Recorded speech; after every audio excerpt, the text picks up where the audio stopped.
Olá, muito bom dia, a paz do Senhor Jesus, feliz sábado para todos. Aqui é o pastor Nelson, da cidade de Valparaíso, São Paulo. Nós vamos começar a nossa manhã falando sobre o profeta Jeremias, o juízo de Deus no livro de Jeremias, uma análise. Tenham todos um feliz sábado.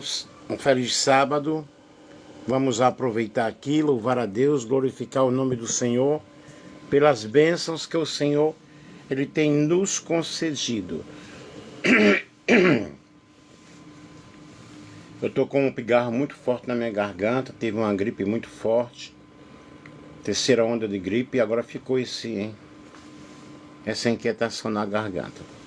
O livro do profeta Jeremias, composto no turbulento período que antecedeu e acompanhou a queda de Jerusalém, que foi 627 a 587 a.C., emerge não apenas com um registro histórico, mas como uma dramática denúncia teológica contra o reino de Judá.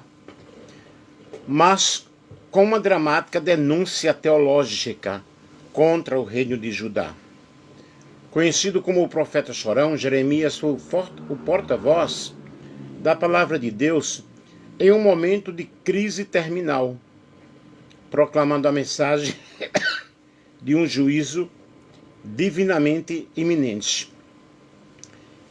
Este trabalho aqui, esta palestra, se propõe a analisar a natureza desse juízo de Deus, conforme revelado por Jeremias, demonstrando que ele foi a consequência lógica e inevitável da quebra da aliança, e para tal usaremos as três principais manifestações da rebeldia de Judá. Primeiro, a apostasia e a infidelidade espiritual, onde o povo trocou o Deus vivo, por ídolos vazios. Depois, a hipocrisia religiosa, evidenciada na confiança vazia no templo e na separação entre culto e conduta moral. E a corrupção social, manifestada pela opressão dos vulneráveis, viúvas, órfãos, estrangeiros, e pela ganância dos líderes. Por fim, esse estudo ressaltará que, embora o juízo seja severo e completo, a mensagem de Jeremias culmina na promessa de esperança e restauração, antecipando assim o novo pacto como a solução final de Deus para a persistente infidelidade humana. E eu pediria que você compartilhasse aí com outras pessoas, colocasse coraçãozinho. Ontem nós tivemos a nossa live, tivemos 10.000, acho que foram 10.300 coraçõezinhos aí. O pessoal gostou bastante da nossa live de ontem. Então compartilhe com outras pessoas. É um tema excelente e vasto para a nossa análise aqui. E o livro do profeta Jeremias é de fato dominado pela temática do juízo de Deus contra o reino de Judá, que culminou no exílio babilônico.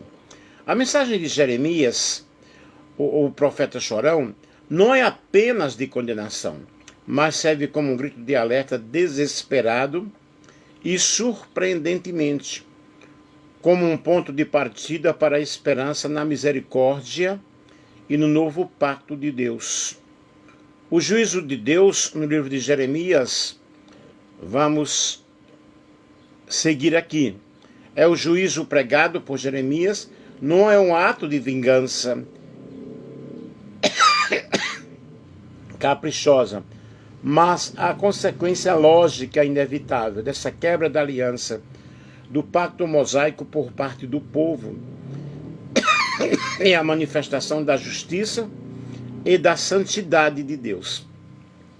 A causa do juízo, que é a idolatria e a hipocrisia, o ponto central desse juízo aí é o pecado de Judá, que é frequentemente descrito como com uma linguagem forte. Infidelidade conjugal, que é a apostasia. Judá é comparada a uma esposa adúltera. Jeremias capítulo 2, versículo 20 ao 25, e capítulo 3, versículo 1 ao 10, que abandonou seu marido, Deus, para buscar amantes, ídolos e alianças políticas com nações pagãs. A idolatria é o rompimento mais grave dessa aliança. A apostasia é, sem dúvida, o tema central, é a causa principal do juízo divino no livro de Jeremias. O profeta não apenas descreve a apostasia de Judá, mas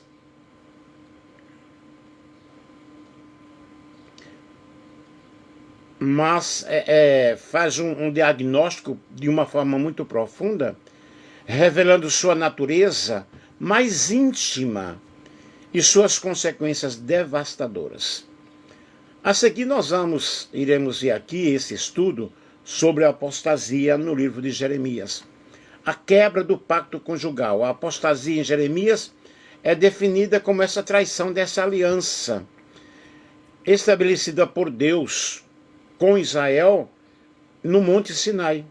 É a quebra desse relacionamento de exclusividade e amor que deveria existir entre Deus e o seu povo. E aí nós vemos a apostasia como adultério espiritual. Jeremias emprega a poderosa e dolorosa metáfora do casamento para descrever essa relação entre Deus, que é o marido fiel, e Judá, que é a esposa infiel. O abandono do marido. Deus lamenta que seu povo o tenha abandonado, sem motivo, sem razão. Jeremias capítulo 2, versículo 5. A nação é retratada como uma esposa que comete adultério ao buscar outros amantes, os deuses estrangeiros e as nações políticas. A referência-chave aqui é em Jeremias 3, 1 a 10. Judá é comparada a sua irmã, Israel, reino do norte, que foi expulso por sua prostituição, que é a apostasia, mas Judá, vendo isso, não temeu e cometeu a mesma infidelidade com mais obstinação. Prestem bem atenção. A manifestação aí da apostasia. A traição de Judá manifesta-se de duas formas principais e interligadas: a idolatria e a frieza espiritual.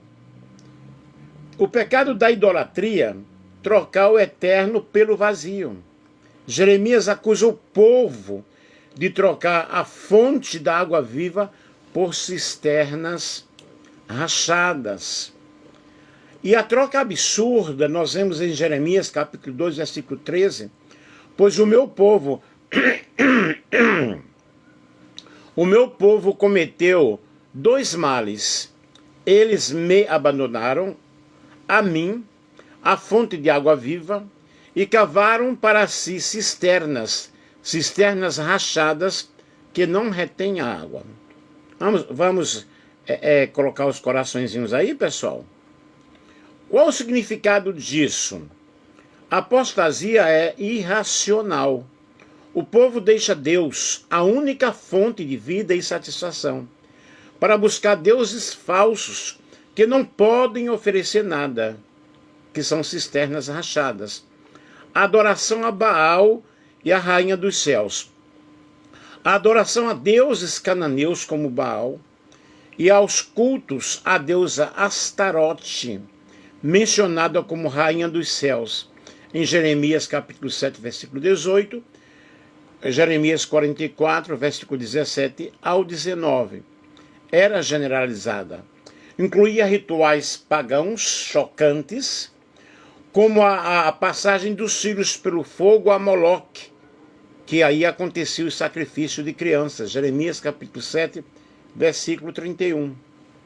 A falsa segurança e a hipocrisia.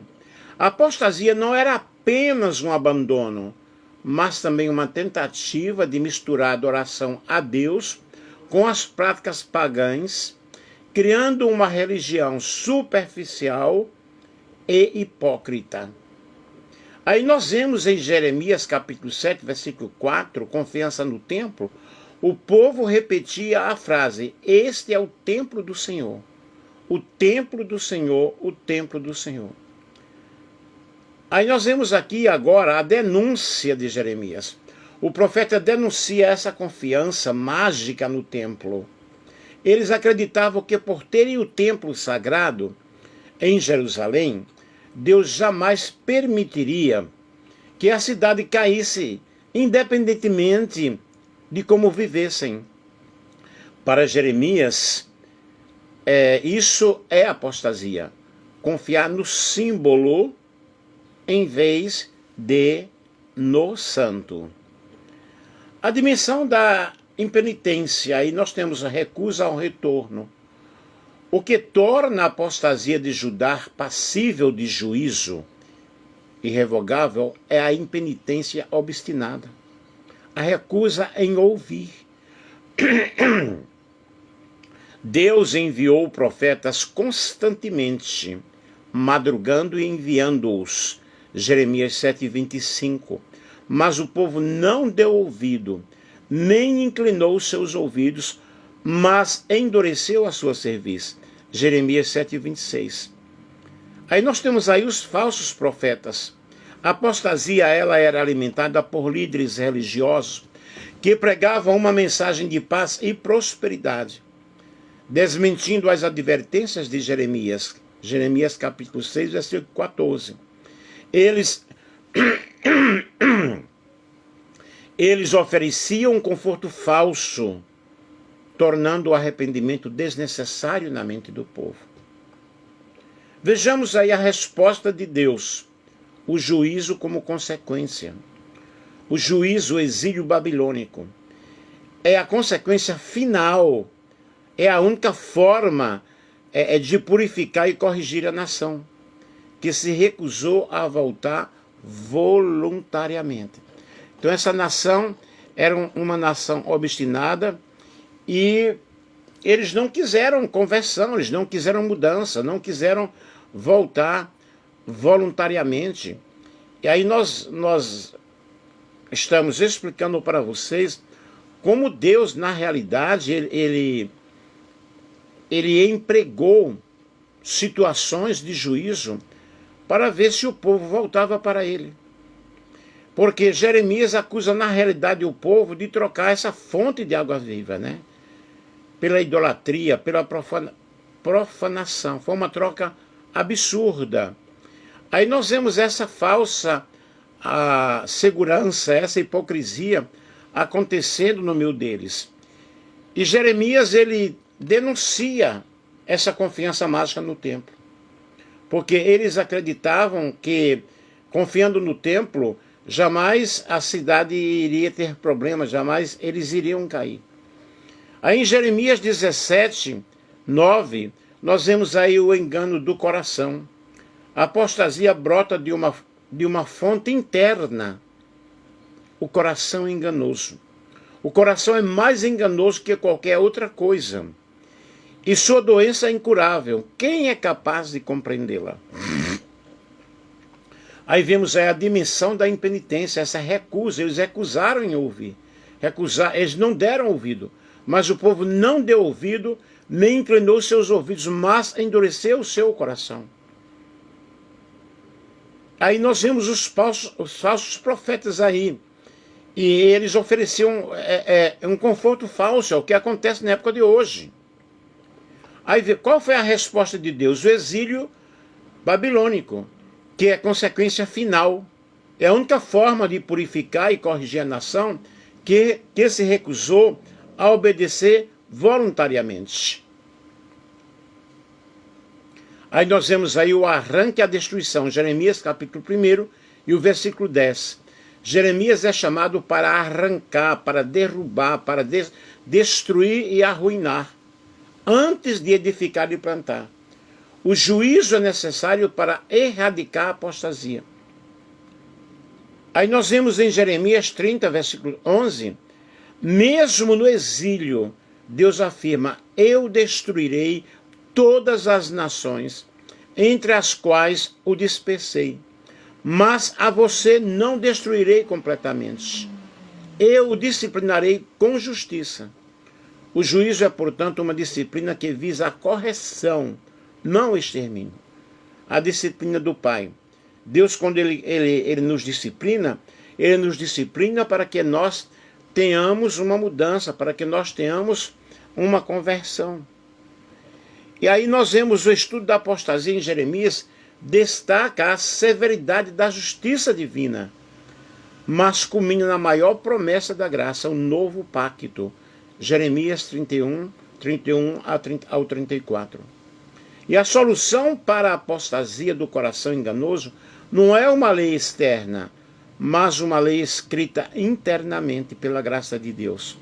O novo pacto promete que Deus perdoará o pecado do povo de forma definitiva, permitindo-lhes um relacionamento de fidelidade que a primeira aliança não conseguiu sustentar. É a esperança de que a apostasia será vencida pelo perdão e pela renovação divina. Isso nós vemos na nova aliança, no novo pacto, que esse novo pacto, no Novo Testamento, é a restauração. É o Cristo trazendo um ministério de justificação e de reconciliação. A hipocrisia religiosa, o povo confiava cegamente no templo, chamando a presença física do templo, garantindo sua segurança, chamando o chamado sermão do templo.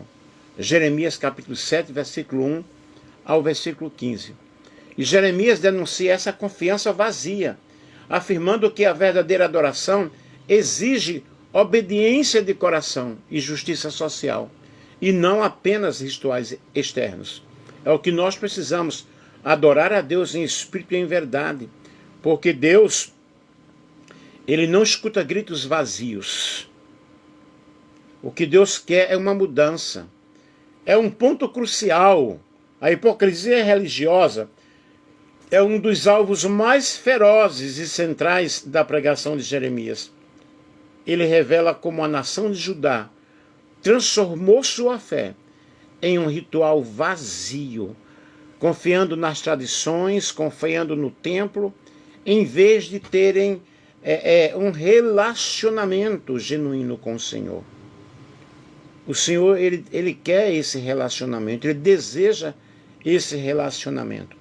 Aí nós vemos a hipocrisia religiosa no livro de Jeremias, quando ele está denunciando contra essa hipocrisia, que atinge os líderes religiosos, os sacerdotes e os profetas, e o povo em geral, focando em como eles separavam a adoração da ação justa. Aí nós vemos essa confiança, o sermão do templo, uma confiança vazia. Aí nós vemos no capítulo 7, o ponto alto da denúncia de Jeremias está no famoso sermão do templo.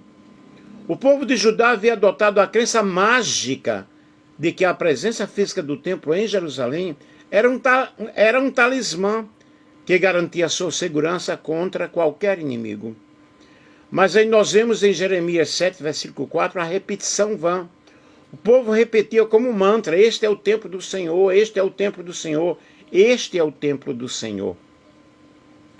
Aí nós vemos esse engano, que eles acreditavam que Deus, por Deus ter excluído aquele lugar, jamais Deus iria permitir que Jerusalém ou o templo fossem destruídas. Mas a verdade é que Jeremias desmascara essa confiança. Ele diz que o templo só trará segurança se houver uma mudança real de comportamento. A hipocrisia é crer que a geografia salva, e não a moralidade. A desconexão entre culto e conduta.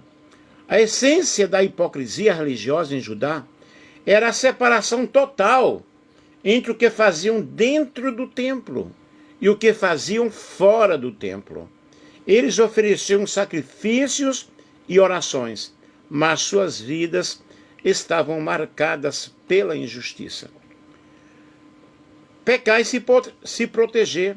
Jeremias 7, 9 a 10, Jeremias questiona: vocês roubam, matam, cometem adultério e juram falsamente, e depois vêm e se apresentam diante de mim neste templo e dizem: estamos seguros, para fazer todas essas coisas repugnantes.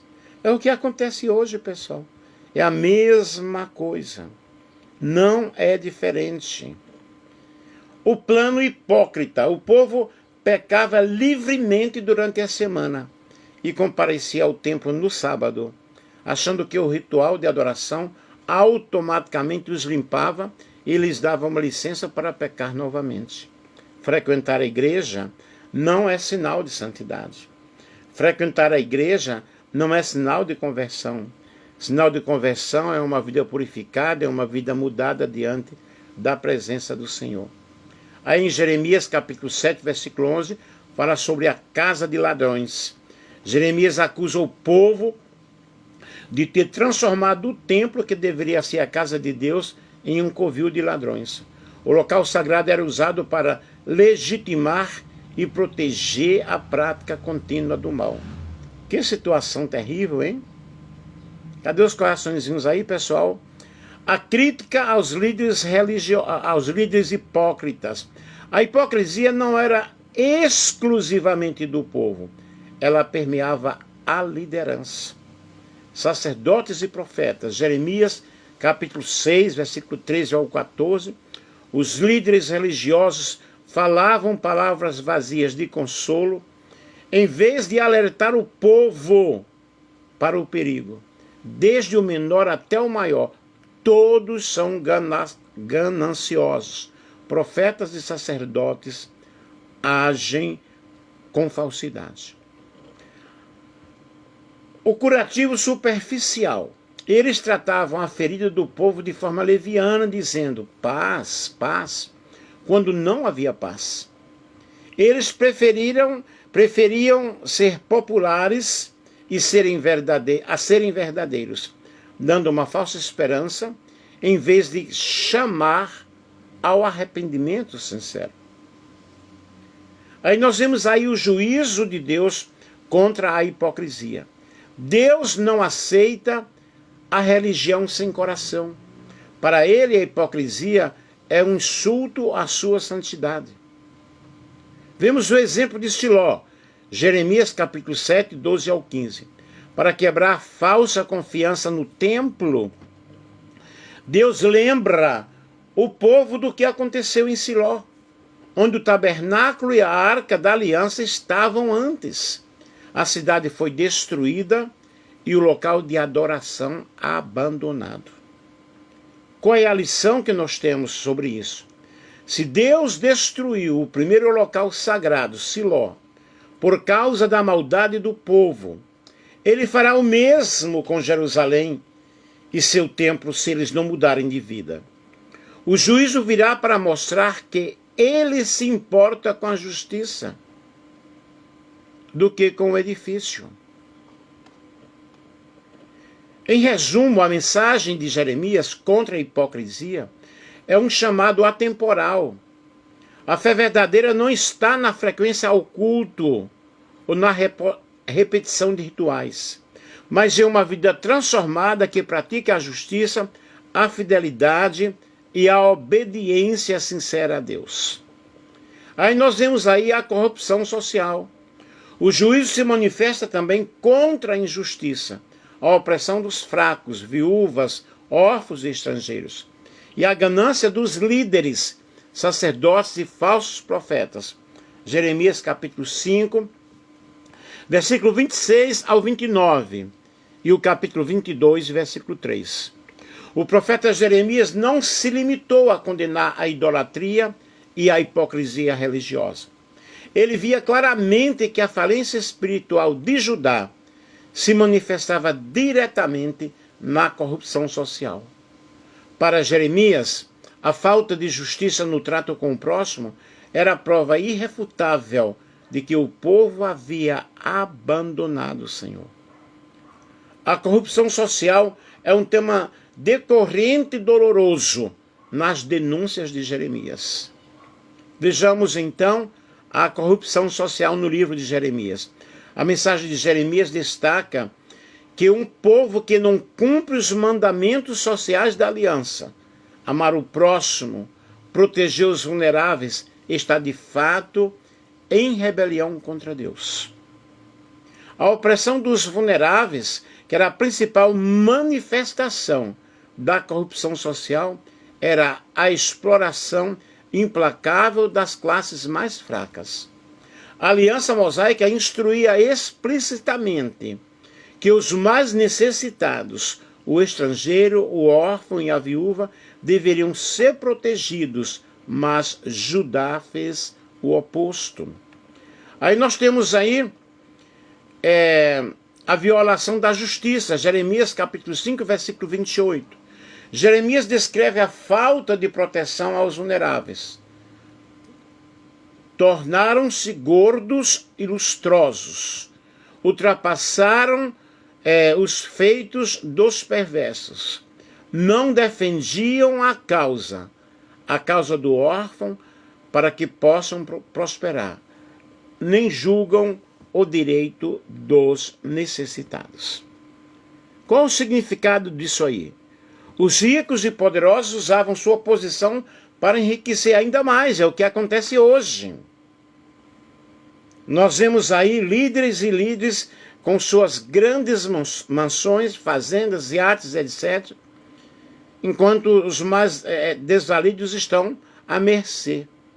Tornam-se gordos, enquanto a justiça era negada aos pobres. Não defende a causa do órfão. A prosperidade da elite estava construída sobre a opressão. Aí nós vemos aí a condenação de Jeremias, capítulo 22, versículo 3. O profeta clama por uma mudança radical nas práticas do governo e da sociedade. Assim diz o Senhor: praticai o juízo e a justiça. Livrai o oprimido da mão do opressor. E não oprimais o estrangeiro, nem o órfão, nem a viúva, nem derrameis sangue inocente neste lugar. Esta passagem mostra que a justiça e o direito são os pilares que Deus exigia da sociedade. Vejamos sobre a corrupção e ganância dos líderes. A corrupção social era endossada e praticada por aqueles que deveriam ser os guardiões da lei e da ordem. Líderes políticos, reis e príncipes, Jeremias condena os reis como Joaquim, por usarem trabalho escravo e exploração para construir palácios luxuosos. Exemplo, Jeremias capítulo 2, versículo 13 ao 17. Jeremias amaldiçoou o rei que edifica a sua casa com injustiça e os seus aposentos, sem direito, que se serve do seu próximo, sem paga, e não lhe dá o salário do seu trabalho. Ele contrasta esse rei corrupto com o justo rei Josias, que fazia juízo e justiça e defendeu os pobres e os necessitados. Líderes religiosos que eram sacerdotes e profetas. A ganância e a desonestidade estavam profundamente enraizadas no sistema religioso.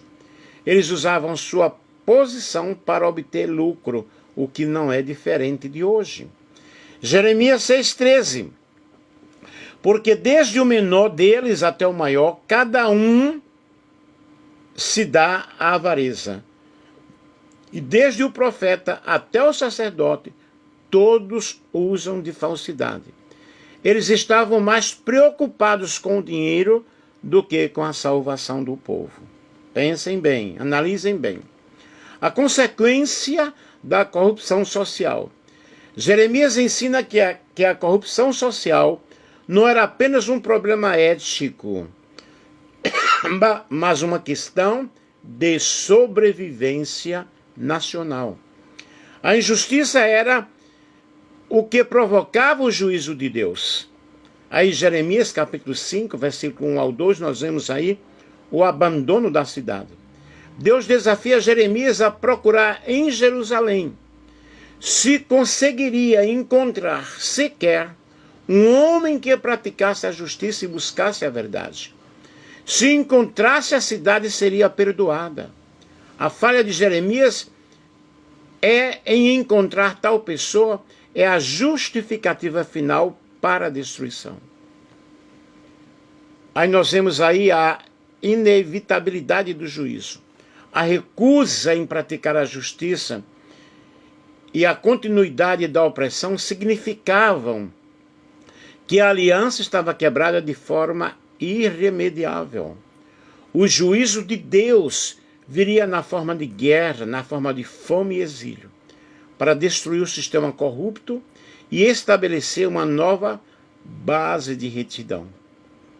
Em resumo, para Jeremias, a corrupção social é a prova visível de uma fé morta.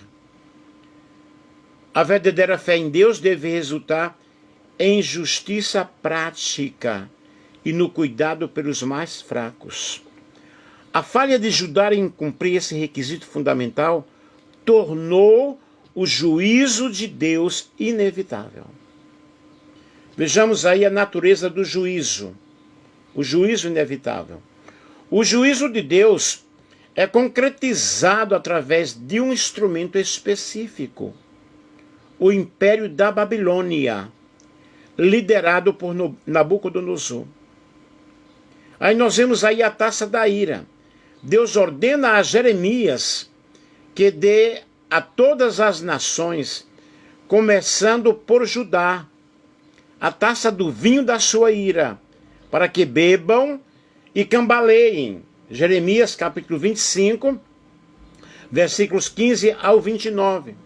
Isso simboliza que a punição viria sobre eles através da Babilônia. Aí nós vemos o inimigo do norte. A Babilônia é referida como um inimigo que viria do norte para destruir a terra, as cidades e levar o povo para o cativeiro.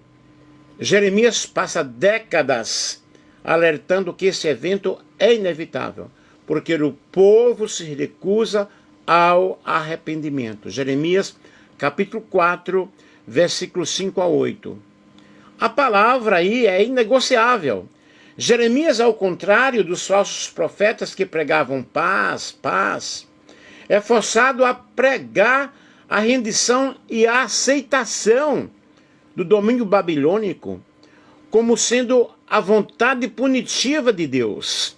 Jeremias capítulo 27, 6 a 11. E por causa disso ele foi ridicularizado, preso e torturado, sendo conhecido como o profeta que destrói e arranca. Jeremias capítulo 1, versículo 10. Aí nós vemos aí o amor e a esperança em meio ao juízo. Apesar da escuridão e da severidade da mensagem, o livro de Jeremias contém momentos cruciais de graça e esperança, demonstrando que o juízo de Deus nunca é a palavra final. Você toca no aspecto mais profundo e talvez mais belo do livro de Jeremias. Embora ele seja conhecido como o profeta da destruição e das lágrimas, sua mensagem não termina no juízo. O amor e a esperança de Deus são o propósito final por trás de toda a disciplina. E aqui está uma análise sobre o amor e a esperança em meio ao juízo no livro de Jeremias. O juízo de Deus manifestado no exílio babilônico não foi o fim, mas um meio. Serviu para purificar a nação de sua idolatria e preparar o caminho para uma renovação radical da aliança. A esperança em Jeremias é a certeza de que a fidelidade e o amor de Deus superam a infidelidade e a rebeldia humana. O juízo de Deus, como disciplina, não extermina. Deus deixa claro que o seu ato de punição é limitado e tem um propósito corretivo, fundamentado em seu grande amor. Aí nós vemos a promessa de proteção limitada, Jeremias, capítulo 30, versículo 11. Deus garante que o juízo não será total. Ele virá, ele diz, eu estou com você e os salvarei.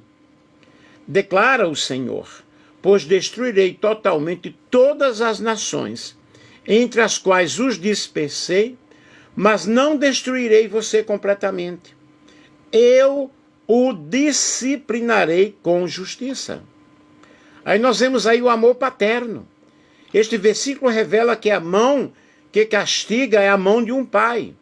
A disciplina, que é o juízo, é feita com justiça. E é uma prova de que a aliança do amor, embora quebrada pelo povo, não foi totalmente desfeita por Deus. Aí vemos aí a angústia de Deus. O profeta Jeremias expressa as confissões, seus lamentos pessoais, que em muitos momentos refletem a própria angústia de Deus. Ele não tem prazer na destruição, mas lamenta profundamente a inevitabilidade da disciplina. Jeremias capítulo 9, versículo 1. Aí nós vemos aqui a esperança como certeza do retorno. Após a densa sessão de juízo, capítulo 30 a 33, muitas vezes chamados de livro de consolação, da consolação, explodem com promessas de restauração física e espiritual. A esperança não é um desejo vago, mas uma certeza profética. Aí nós temos em Jeremias, capítulo 32, versículo 15, a retomada da terra. Mesmo enquanto Jerusalém estava sob cerco, o auge do juízo, Deus ordena a Jeremias que compre um campo em Anatote. O ato era um símbolo poderoso da esperança, pois assim diz o Senhor dos Exércitos, o Deus de Israel: ainda se comprarão casas, campos e vinhas nesta terra. Aí temos aí uma visão de futuro. E isso mostra que, apesar da devastação iminente, haveria um futuro físico para o povo, com vida normal, agricultura e comércio. Em Jeremias 29, 11, nós vemos o plano de paz. Esta é a declaração máxima da intenção amorosa de Deus por trás do sofrimento. Porque sou eu que conheço os planos que tenho para vocês, diz o Senhor. Planos de paz e não de mal, para lhes dar um futuro e uma esperança. Aí nós vemos aí o clímax do amor, que é o novo pacto. O ápice da esperança em Jeremias é a promessa de um novo pacto, uma nova aliança. A solução eterna de Deus para o problema da apostasia e da hipocrisia. Nós vemos aí então a falha da antiga aliança. O pacto do Sinai, a lei mosaica, falhou porque estava escrito em tábuas de pedra. E o coração do povo era duro. O povo podia quebrar a lei. Aí em Jeremias capítulo 31, versículo 33 ao 34, nós vemos a promessa de renovação. A nova aliança resolve o problema do coração infiel. Por quê? Acontece agora uma transformação interna. Deus coloca a sua lei no interior deles e a escreverá no seu coração. A obediência não será mais externa, mas a partir de um desejo interno. E é justamente o que Jesus veio fazer na nova aliança. Tratar com os problemas internos do coração do homem. Aí temos agora um relacionamento íntimo. O resultado será: eu serei o seu Deus e eles serão o meu povo. Acontece agora um perdão definitivo, um novo pacto, culmina no perdão absoluto. Porque lhes perdoarei a maldade e nunca mais me lembrarei de seus pecados. Esse novo pacto é maior ato de amor e esperança em Jeremias, garantindo que o relacionamento com Deus será refeito de forma inquebrável, fundamentado na graça e não mais na capacidade falha do povo de guardar a lei. Porque o povo realmente não guardou. O juízo é, portanto, a tempestade que limpa o caminho para o sol brilhar, né? Para o sol do amor e da fidelidade eterna de Deus. Aí nós vemos a promessa de restauração e o novo pacto. Após a destruição e o exílio, o foco da profecia muda para a restauração futura, sendo esta mais esperançosa do livro. Nós vemos capítulo 30 ao capítulo 33. Os pensamentos de paz. Um dos versículos mais famosos, Jeremias 29:11, resume o propósito final de Deus diante do cativeiro. Porque sou eu que conheço os planos que tenho para vocês, diz o Senhor. Planos de paz e não de mal, para lhes dar um futuro e uma esperança. Aí nós vemos aí o novo pacto, Jeremias capítulo 31 a 33. Esse é o clímax da mensagem de esperança. Deus promete estabelecer um novo pacto com Israel e Judá, que não seria como o antigo, que foi quebrado. A grande diferença é que sobre o novo pacto, a lei de Deus será escrita no coração, não em tábuas de pedra. Deus será verdadeiramente seu Deus e eles serão seu povo. Todos conhecerão a Deus e não apenas os sacerdotes ou os profetas.